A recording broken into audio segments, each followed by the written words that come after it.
Hello and welcome to CMV in Stem Cell and Kidney Transplant, Overcoming the Limitations of Conventional Antiviral Therapy. This activity is supported by an independent educational grant from Merck. I'm Dr. Genoveva Papanicolaou. I'm an attending physician in the Infectious Disease Service at Memorial Sloan Kettering Cancer Center and professor at Weill Cornell Medical College of Cornell University, both in New York City. I'm very pleased to be joined today by my esteemed colleague, Dr. Camille Cotton, whom I will ask to introduce herself. Thank you, Xenia. I'm Camille Nelson Cotton. I'm the Clinical Director of Transplant and Immunocompromised Host Infectious Diseases Program at Massachusetts General Hospital and Associate Professor of Medicine at Harvard Medical School.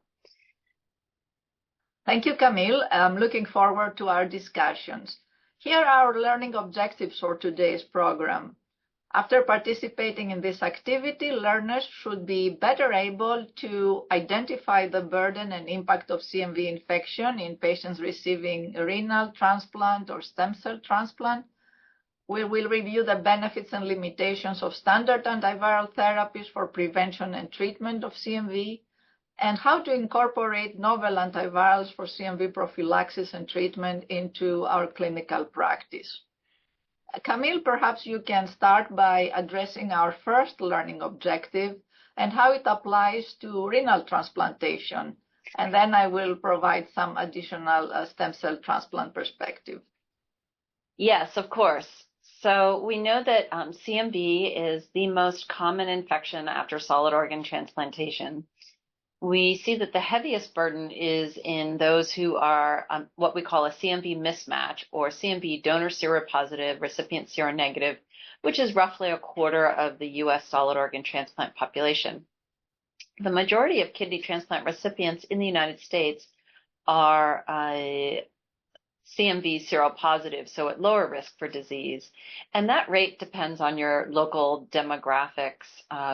In many parts of the world, they do have higher CMV seropositive populations, for example, in India or Brazil, where they do a lot of organ transplants. But so the rate of and risk of CMV there is significantly lower.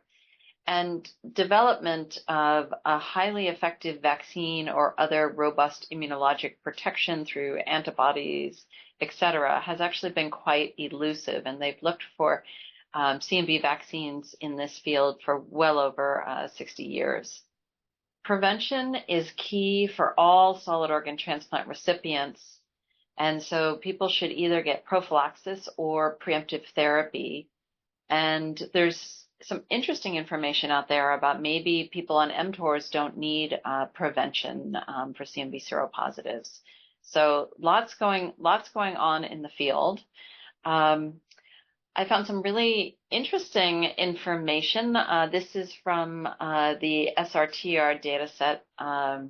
So the Scientific Registry of Transplant Recipients data set.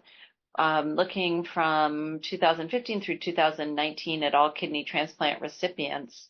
And you can see that in many parts of the country, the rates of CMV seropositivity and the rates of mismatch can vary. So I thought that this would be an interesting map that was put together by Margaret Jorgensen and colleagues in order to think about your own local risk. And now I will turn this over to you, Xenia. Sure.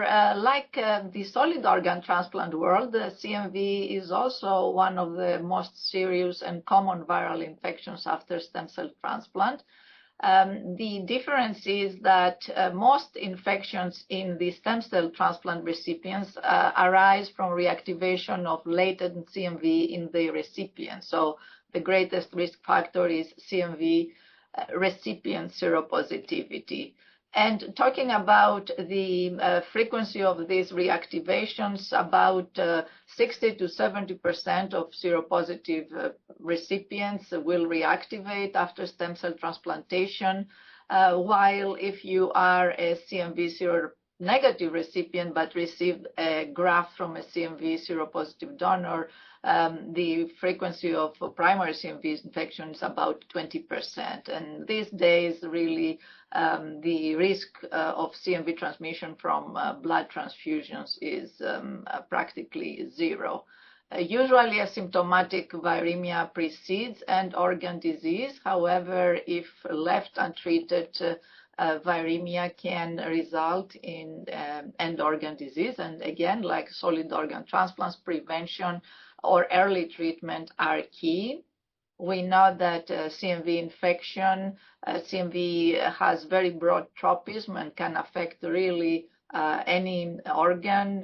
The most common manifestation of CMV disease these days is enterocolitis. However, other organs can be affected, including the lungs, and CMV pneumonitis is associated with very high mortality, and other privileged sites such as retinitis or encephalitis cases have occurred.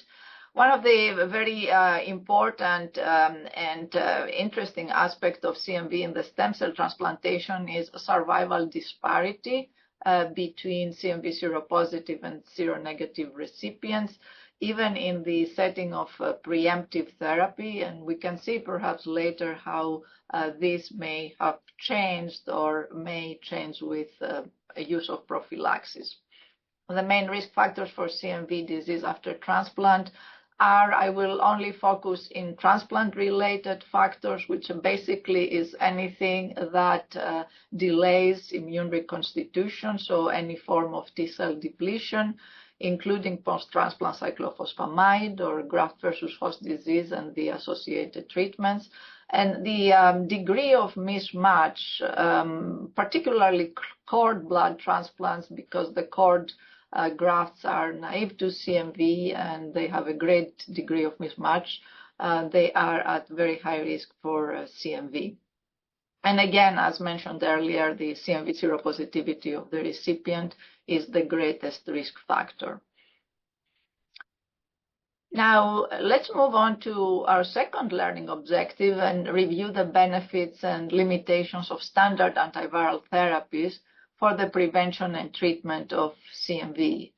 Camille, would you like to start us up with the solid organ transplants? Sure. So for CMV prevention, there are two main approaches.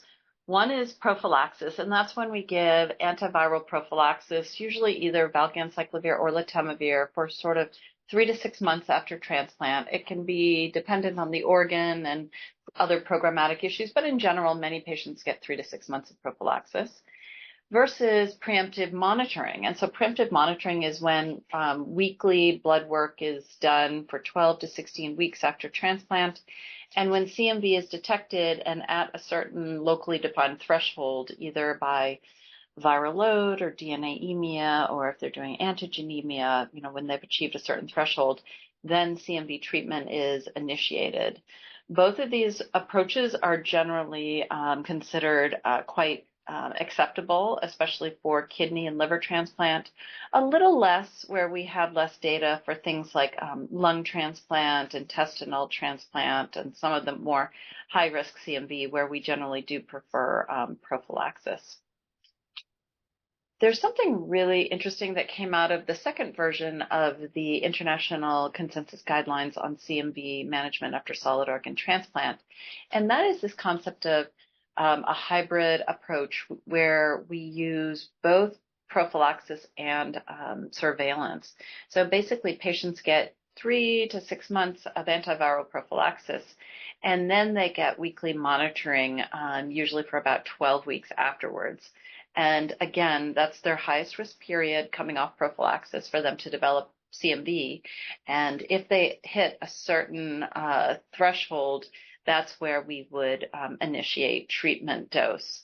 In general, we don't do this for everybody. It's a lot. It's quite labor intensive, and it's a lot for the patient to have to go to the lab every week. But we do recommend it for high risk populations, for example, that up to a quarter of transplants that are donor positive, recipient negative for CMV, or where there's more potent immunosuppression or other issues that seem like this these patients would be at high risk for developing what we call late CMV. So just to address the different mechanisms of action for our standard antiviral therapies, you can see in this nice slide of a CMV-infected human cell, the various areas where different agents target. So ganciclovir and cidofovir are analogs of deoxyguanosine and deoxycytidine. And you can see that they affect the cellular kinases, ganciclovir working through this PUL97 kinase, affecting the cellular kinases, and then later also having another mechanism of action. Valganciclovir is purely just an oral prodrug of ganciclovir.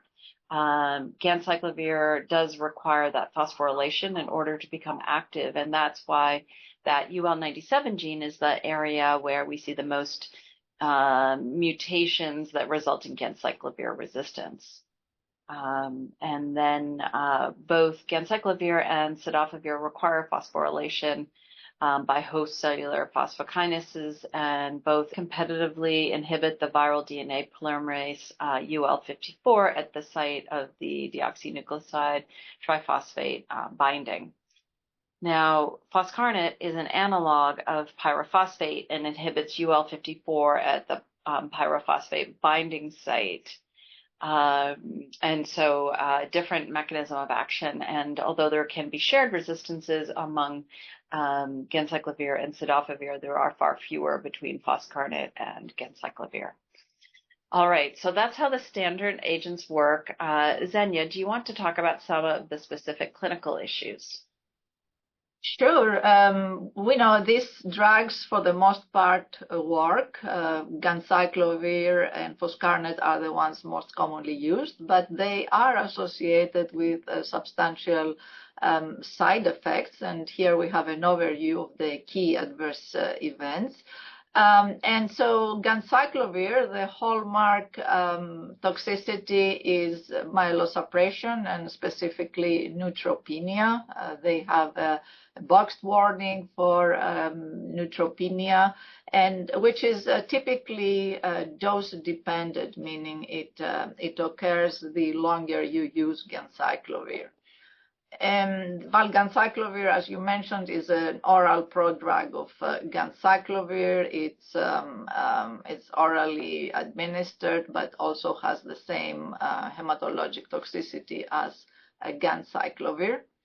Now, foscarnet comes only in an intravenous formulation.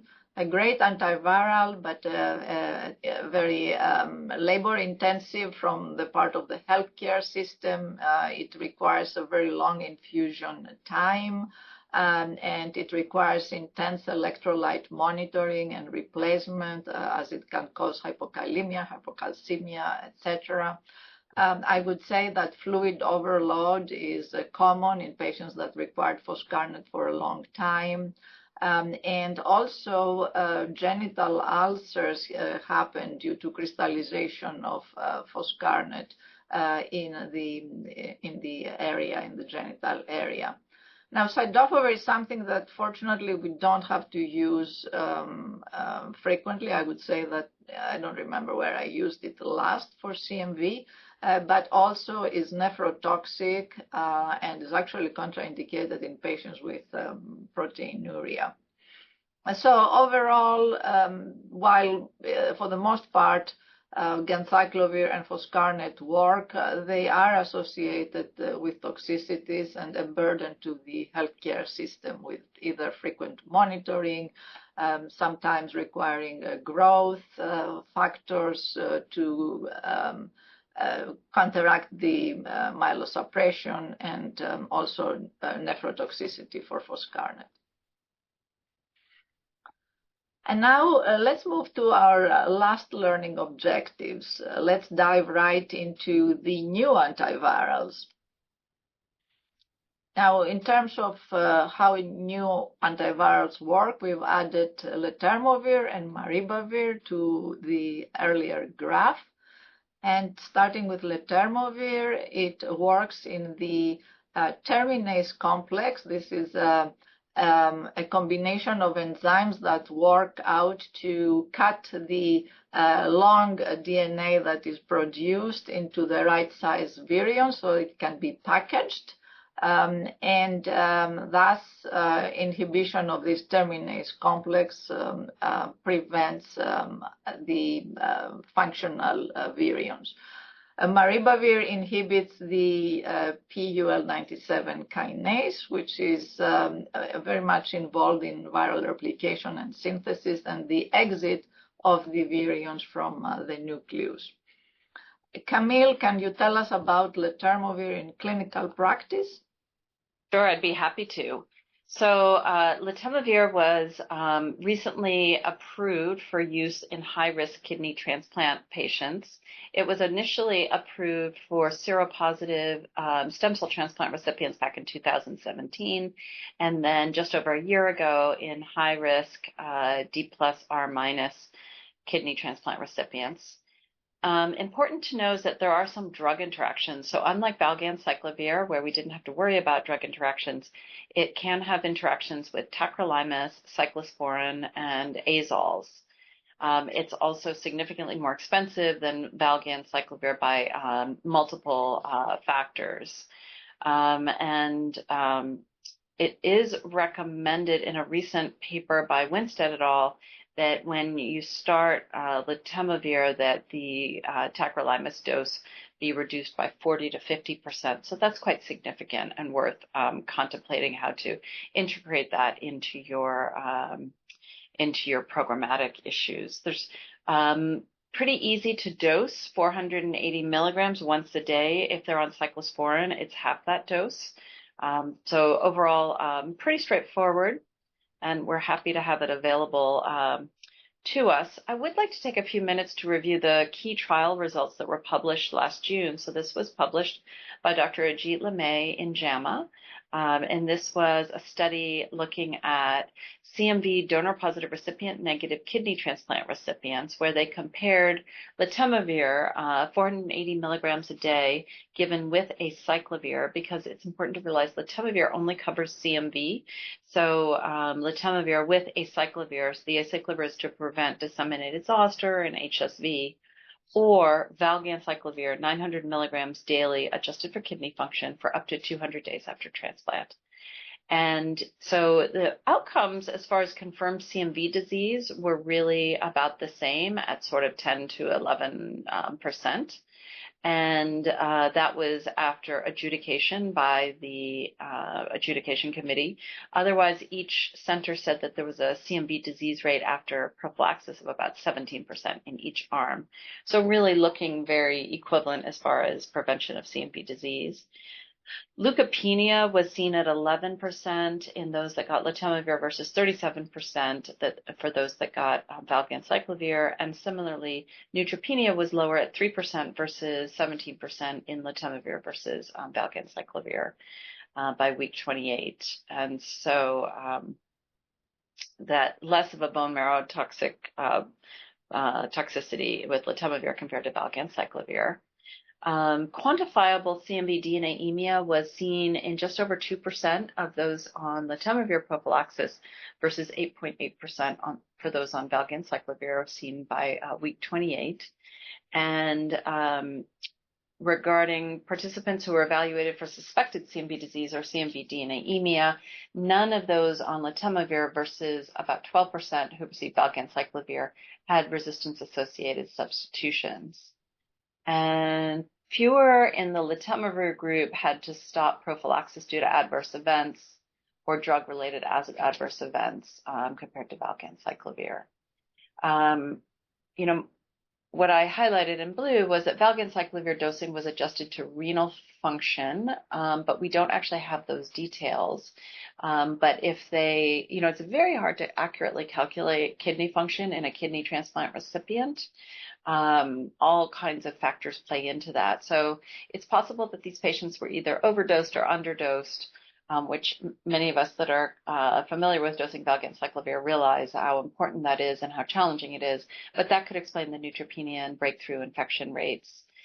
And then the IMPACT trial that looked at 100 days versus 200 days of valganciclovir prophylaxis did report neutropenia at a rate of 3% after 100 days and 5% after 200 days. So overall, much lower in that IMPACT trial. So I would love to see data on what the valganciclovir dosing was like to see if we could explain some of the trial data here. But nonetheless, really good outcomes for both for letermovir as far as prophylaxis and overall tolerability. So good news. We're happy to have a new tool in the toolbox. Now, let's talk about letermovir for use in non-kidney organ transplant recipients. So these were not included in the large trial that I just presented. That was just kidneys. So these are primarily single-center studies. And overall, there seemed to be similar success as with kidneys, albeit with very small data sets. And it does prevent CMV, but not other human herpes virus. So it's, as I mentioned, important to include an additional agent to prevent disseminated zoster, especially if you're not vaccinating people fully prior to transplant, something like acyclovir, valacyclovir, famvir. And given significant drug interactions with tacrolimus, really important to reduce the dose by 40 to 50% when you start the letermovir. All right, so now I'm going to pass the baton back to you. Let's talk about stem cell transplant recipients and letermovir. Sure. So I'm going to spend just a few minutes on the registration trial of letermovir because it was really a pivotal trial. It was the first trial done specifically for prophylaxis in CMV seropositive recipients that showed a difference in CMV infection at the end of week 24.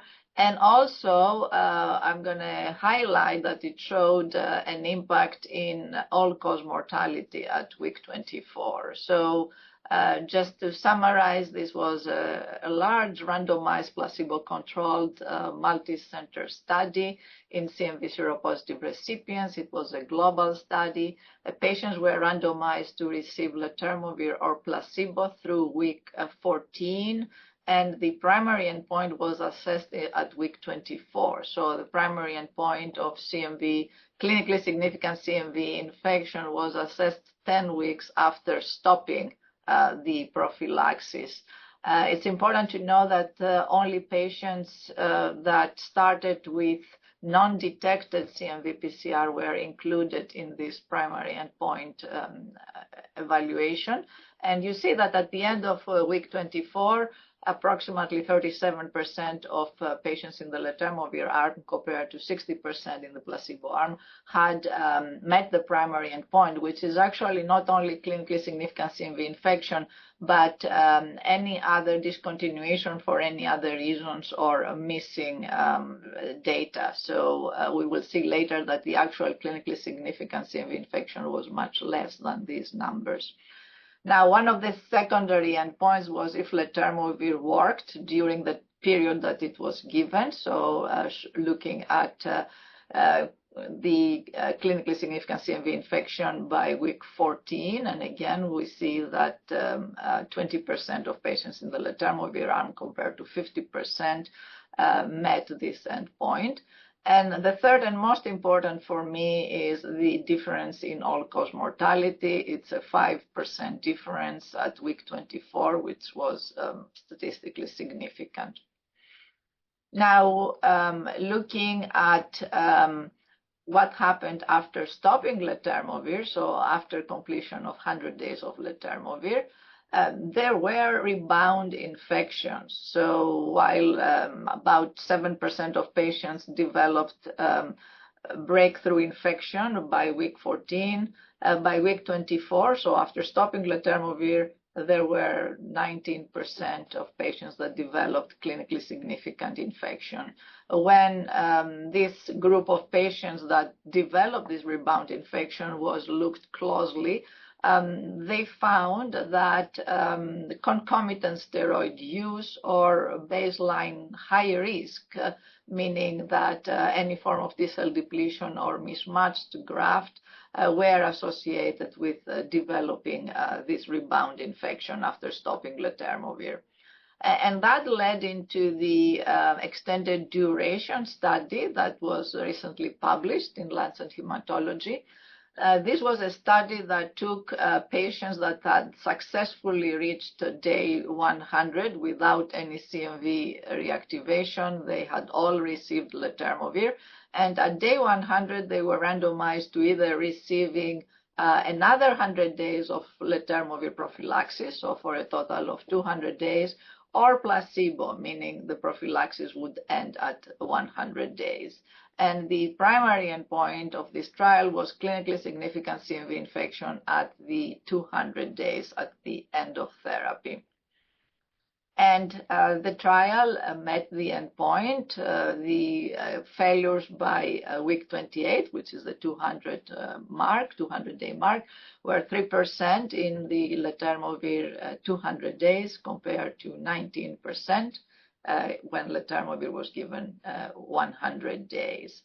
Now, looking into further time points, meaning from week 14 to week 38 or to week 48, we see that the patients with the extended duration prophylaxis developed some rebound CMV after stopping letermovir at 200 days. And by the end of the study at week 48, there was very little difference, 13% versus 19% of patients in the 200-day versus 100-day had developed clinically significant infection. So again, even for the 200 days, letermovir worked while it was given, but after stopping it, there were some rebound infections. Now, importantly, we know that all clinically significant CMV infections are not equal. From what we know, at least in clinical practice, infections that occur later after transplant when the immune system is stronger, patients are able to handle it with shorter durations of antivirals and without bad consequences such as CMV disease. And again, CMV disease in this trial in both arms was exceedingly low, if I remember correctly, 1 or 2 cases. Now, let's move a little bit to the real world. Certain centers, including my center at Sloan Kettering, we had adopted letermovir for 180 days, even before the results of the extended duration study. These are some of the results in our population where high-risk patients received minimum 180 days of letermovir. Low-risk patients received 100 days, but if they developed GVHD and they were on steroids, letermovir was prolonged. And here is the impact on mortality at 1 year. We used as comparator the CMV negative patients. And you can see that prior to letermovir, so in historical controls, prior to letermovir, no letermovir, the CMV seropositive recipients had higher all-cause mortality. And with the implementation of letermovir, we see that the seropositive recipients have equal, similar over all-cause mortality as to the negative patients. And when we looked at the biggest benefit, the type of patients that had the biggest benefit in terms of mortality were really the T-cell depleted patients that are at the highest risk of CMV. We see an 80% reduction in mortality in T-cell depleted patients.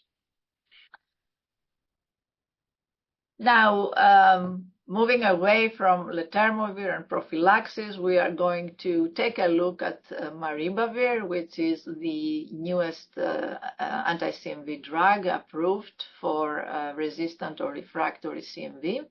And this was based on the result of the phase 3 trial, the Solstice trial, that included stem cell and solid organ transplant patients with treatment refractory CMV. And refractory CMV was defined as no virologic response after at least 2 weeks of appropriately dosed antiviral therapy. Patients could have resistance mutations or without resistance mutations.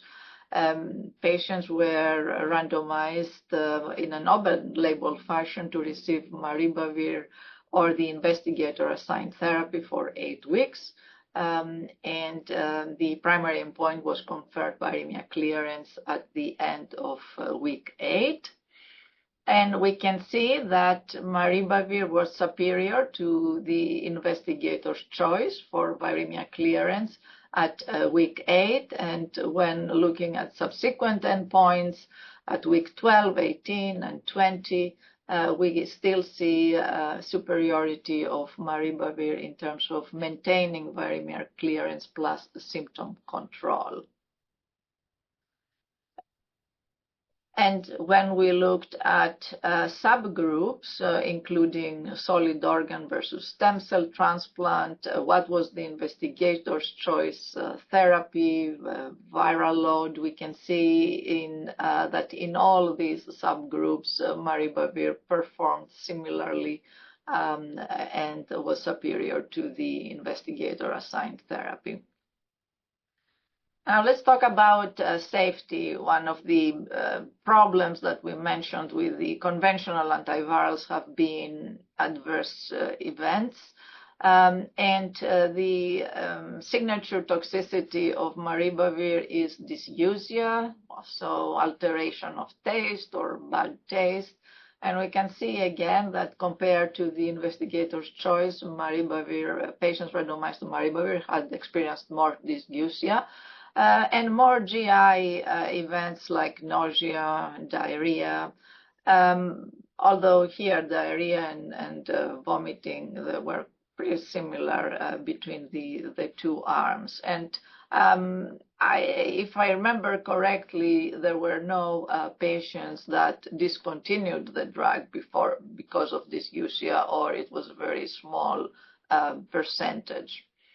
Now, as is known, the major toxicity that was seen with ganciclovir was neutropenia, and you can see 33.9% compared to 9% with maribavir. And the major toxicity of foscarnet was acute renal injury, and you can see 21% in the foscarnet arm compared to 8.5% in the maribavir arm. So in summary, with maribavir, we do have a safer antiviral that can work for patients with resistant or refractory CMV. And now to help put together the information we presented into clinical perspective, we are going to look at 2 cases, one in solid organ and one in stem cell transplant, to see how we can implement these new antivirals in clinical practice. Camille, please tell us about your case. Thanks, Xenia. I think that I'll put what you just taught us into active clinical practice. So this is a case of a 72-year-old man with a history of type 2 diabetes, hypertension, gout, and stage renal disease who underwent kidney transplant from a deceased donor. The CMV status was donor positive, recipient negative.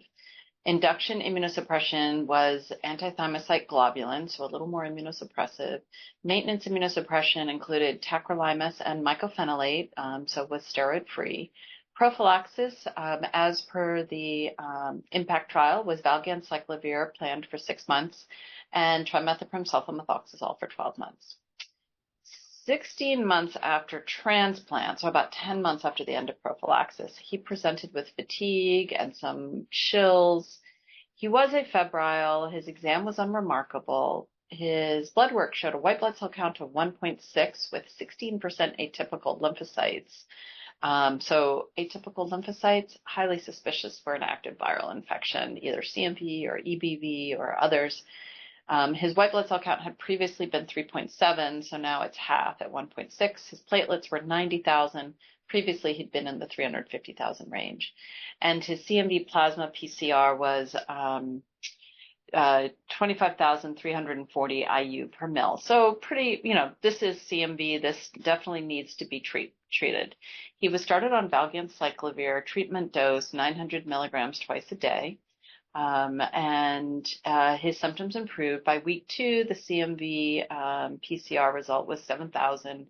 By week 4, CMV PCR was 5,000.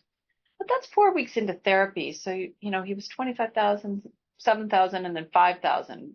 After 4 weeks, that's a pretty slow drop. So you're beginning to wonder. And then by week 6, his CMV PCR had gone up to 18,000 from 5,000. Okay, so right there, we have resistant refractory CMV. If we just review the definitions of treatment refractory CMV, it's plasma viral load not decreasing by at least 1 log after at least 2 or more weeks of appropriately dosed antiviral therapy, along with worsening signs and symptoms or progression into end organ disease after at least 2 weeks of appropriately dosed antiviral therapy. Drug-resistant CMV is when we actually detect a viral genetic alteration through specific testing that decreases susceptibility to 1 or more antiviral drugs. So what is the impact of drug-resistant CMV? Well, it's quite significant. First of all, the frequency in the solid organ population is really quite variable, and I know that some institutions have higher rates than others. In general, from the IMPACT trial, we think that it's about 0 to 3% after 100 to 200 days of valganciclovir prophylaxis in higher risk kidney transplant recipients. It is higher in those that receive ganciclovir therapy, sort of in the 5 to 12% range among all solid organ recipients, and then up to 18% in lung transplant recipients or 31% in intestinal and multivisceral recipients.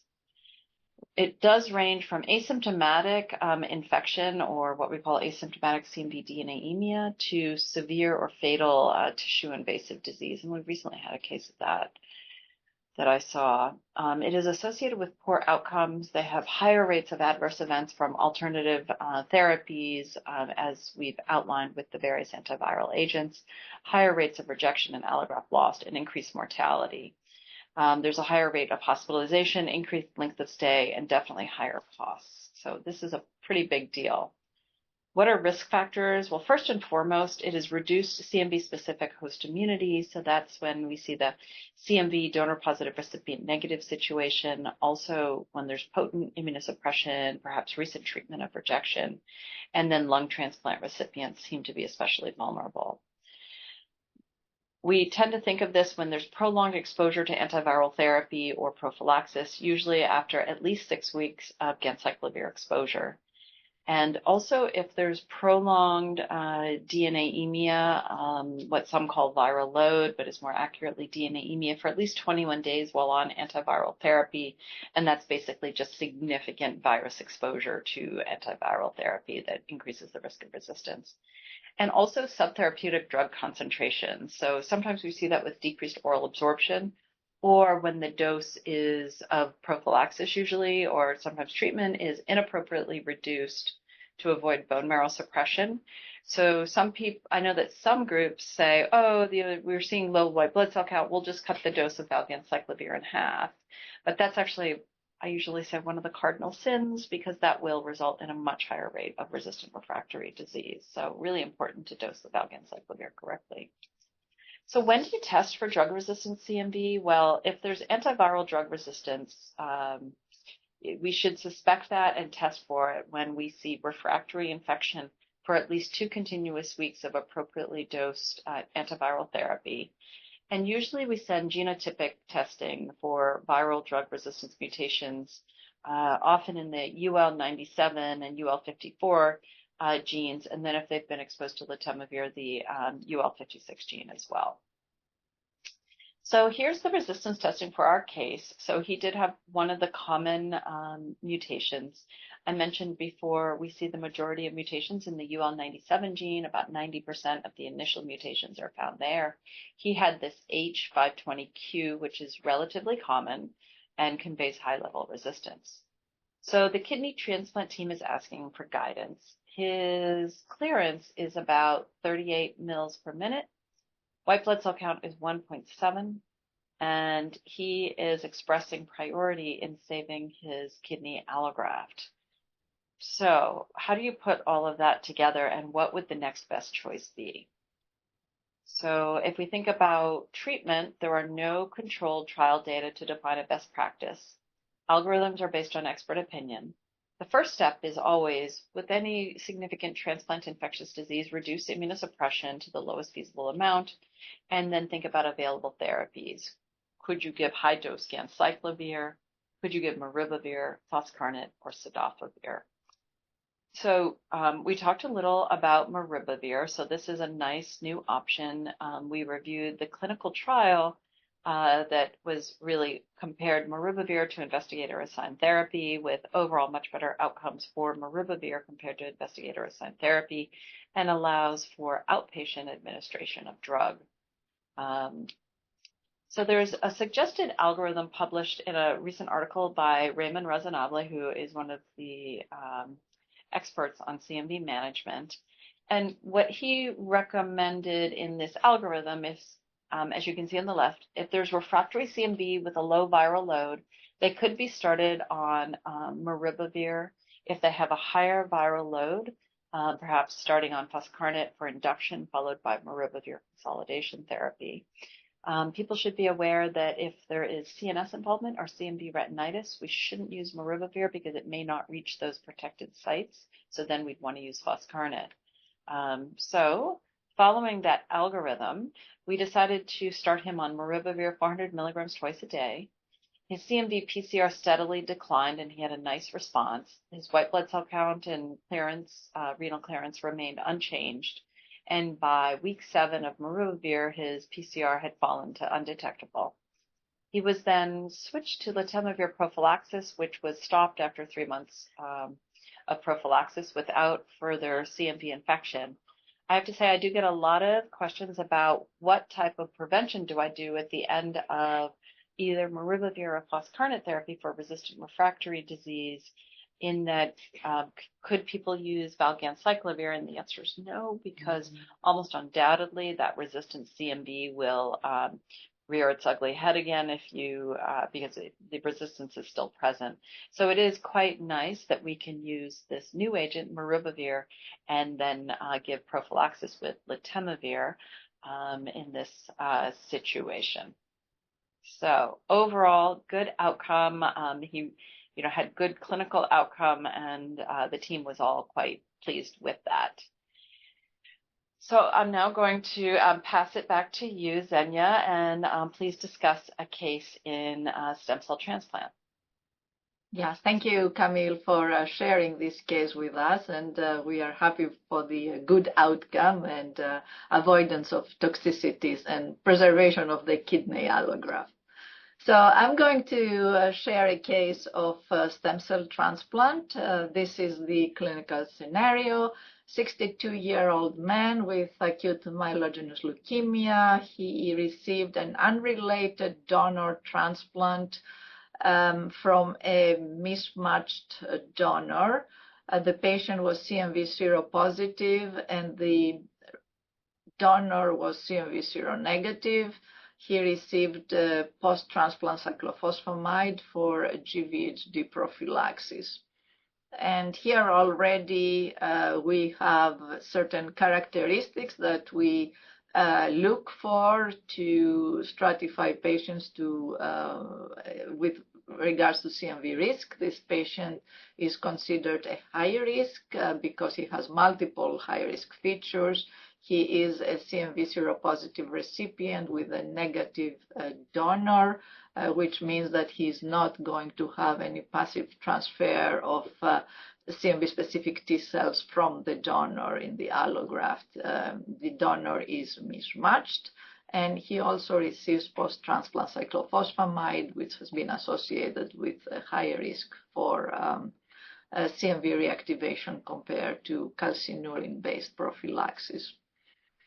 So we have, again, two options. The first one is letermovir prophylaxis, or the preemptive approach, which would be PCR-guided preemptive use of ganciclovir or valganciclovir should CMV reactivation occur. And there are some points to consider here. Both strategies are effective in preventing CMV disease. However, letermovir prophylaxis, of course, reduces clinically significant CMV infection, as we saw from the results of the phase 3 trial. And importantly, the phase 3 trial and subsequent real-world evidence point to some survival advantage with letermovir prophylaxis. So the current ASTCT guidelines endorse the use of letermovir prophylaxis, particularly in high-risk patients, but in all risk patients, if it is feasible. And so the strategy chosen for this patient was letermovir prophylaxis.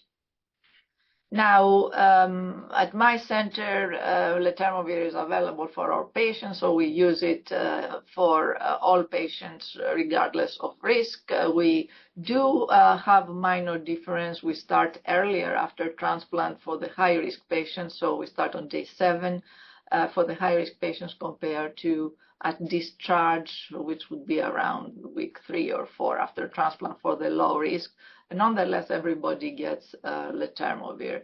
Now, there are certain settings that perhaps need to ration a little bit letermovir. So clearly, the highest risk patients would be the ones to prioritize, including, as we said, anybody with that receives an HLA mismatched graft, cord blood, anybody who receives T-cell depletion, those would be the highest risk patients.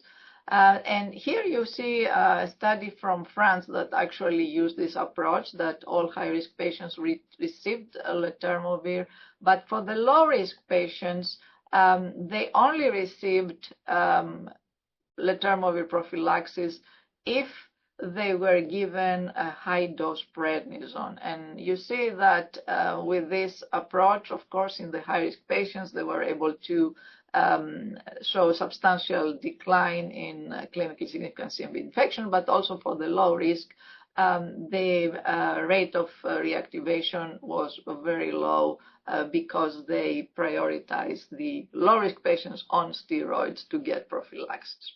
So this is one approach to consider if letermovir is not readily available for all patients. Now, let's move back to our patients. The engraftment happened on day 18. Letermovir began on day 21. And weekly CMV PCR had started on day 18. Now, 2-3 weeks after starting letermovir, you get a result of CMV PCR 600 copies per ml. And here you have a pause because you do not know if this is a breakthrough infection or if it is what we call blip. So in these circumstances, while 630, I would say, is on the low side, what I would do at least was to repeat it and see if it is stable, rising, or declining. Here, in this case, again, letermovir was continued and repeat PCR was negative. This is just to make the point that low-rate viremia that is intermittent may happen during letermovir prophylaxis and may reflect abortive infection because there is no complete shutting down of DNA synthesis, as we showed in the mechanism of action. Now, in terms of monitoring these patients, we heard, I think, in the solid organ world that one of the advantages of giving prophylaxis is to not monitor. However, in the stem cell world, the ASTCT guidelines recommend to continue monitoring during letermovir prophylaxis. Now, going back to the patient, he developed acute GVHD, grade 2 on day 66. He started on prednisone 2 milligrams per kilogram in the beginning, but tapered with a quick taper after 1 week. Letermovir was stopped on day 100, and weekly CMV PCR continued. And on day 140, he developed a CMV PCR of 6,000 copies. And here, even though we have one value, and I would ask to them to repeat it, it seems that this could be a case of rebound infection, as we discussed, which is most commonly seen in patients with graft-versus-host disease that have received steroids. What was done in this case? Valganciclovir was initiated, and once viremia resolved, it was stopped. Again, rebound infections occur in patients with GVHD, and that's how the extended duration prophylaxis studies support the use of letermovir through 6 months for this type of patients. However, the optimal duration of prophylaxis in these patients has not been really defined. I would just make the point here that when you stop letermovir prophylaxis at day 100, particularly if there is a risk for CMV, continue monitoring.